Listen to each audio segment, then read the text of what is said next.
Bonsoir tout le monde. Toujours dans la série des révisions pour les examens de fin d'année, concernant les lois de Mendel. La capsule de ce soir, donc, vous propose un autre exercice dans la génétique mendélienne. On propose le mode de transmission des caractères héréditaires chez la tomate. On propose les données suivantes. L'allèle grand D responsable des plantes géantes est dominant sur l'allèle petit d responsable des plantes naines. L'allèle grand H responsable des tiges rugueuses est dominant sur l'allèle petit h responsable des tiges lisses. On réalise le croisement. Tomates de taille géante et de tiges rugueuses croisées avec des tomates de taille naine et de tiges lisses. Remarquez le phénotype des parents. Grand H, grand D, petit h, petit d.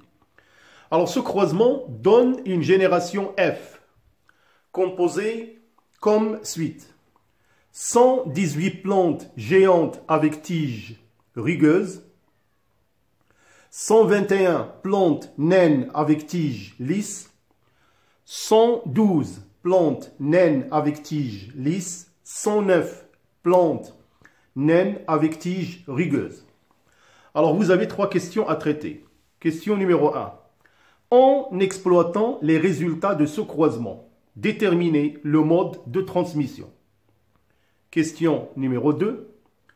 En vous aidant d'un échiquier de croisement, donnez une interprétation chromosomique. Question numéro 3. Montrez l'importance de ce genre de croisement. Alors, comme je vous ai toujours dit, mes chers élèves, dégagez les données dont vous aurez besoin pour traiter cet exercice. Concentrez-vous. Alors, je vous laisse le temps, bien sûr, d'essayer avant de passer à la correction.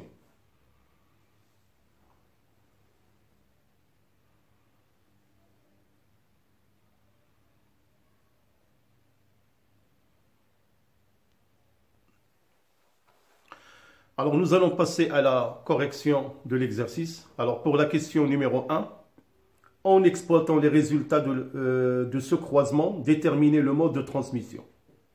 Alors, tout d'abord, il s'agit d'un cas de dihybridisme, car il y a transmission de deux couples d'allèles. La génération F, elle est constituée de 4 phénotypes équiprobables.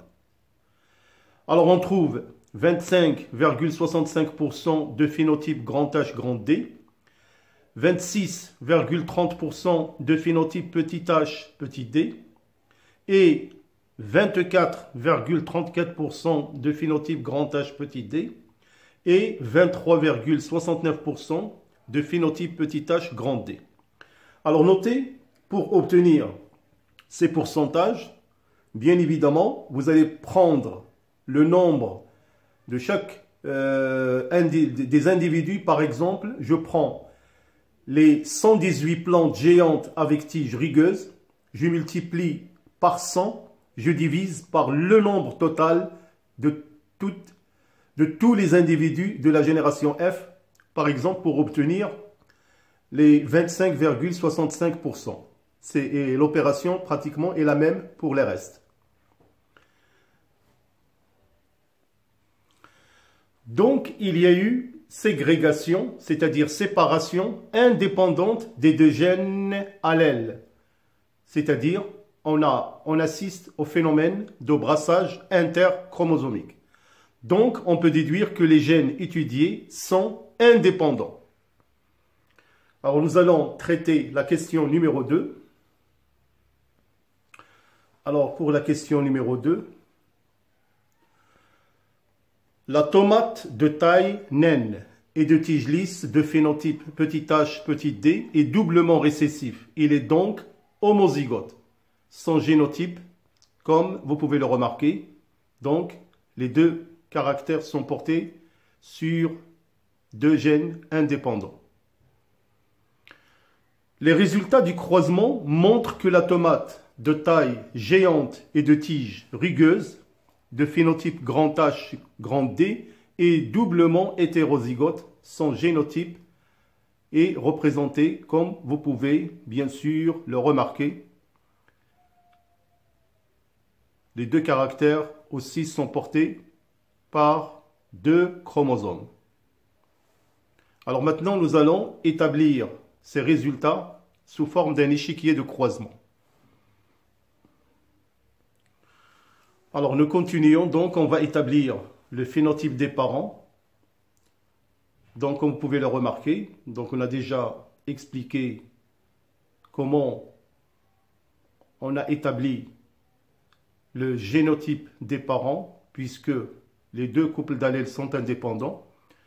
Mais seulement, il faut remarquer que les parents de phénotype grand H, grand D, on a établi qu'ils sont hétérozygotes et ils ont la possibilité de donner 4 types de gamètes à des proportions équiprobables, 25%, 25%, 25%, 25%. Alors, par contre, l'autre parent doublement récessif a la possibilité de donner un seul type de gamète, 100%. Alors, après le phénomène de fécondation, on obtient la génération grand F. Alors, nous allons continuer pour concrétiser ces résultats par l'échiquier de croisement.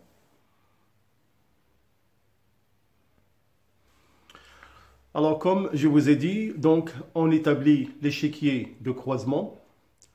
Alors, dans une ligne, on va établir les 4 types de gamètes et dans l'autre colonne, on établit l'autre type de gamètes qui sont représentés à 100%.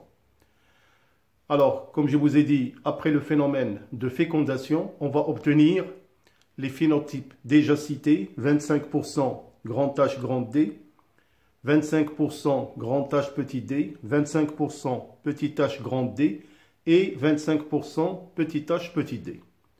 Alors de ce résultat, on peut déjà conclure que les résultats théoriques sont conformes aux résultats expérimentaux. Alors maintenant, nous allons aborder la dernière question.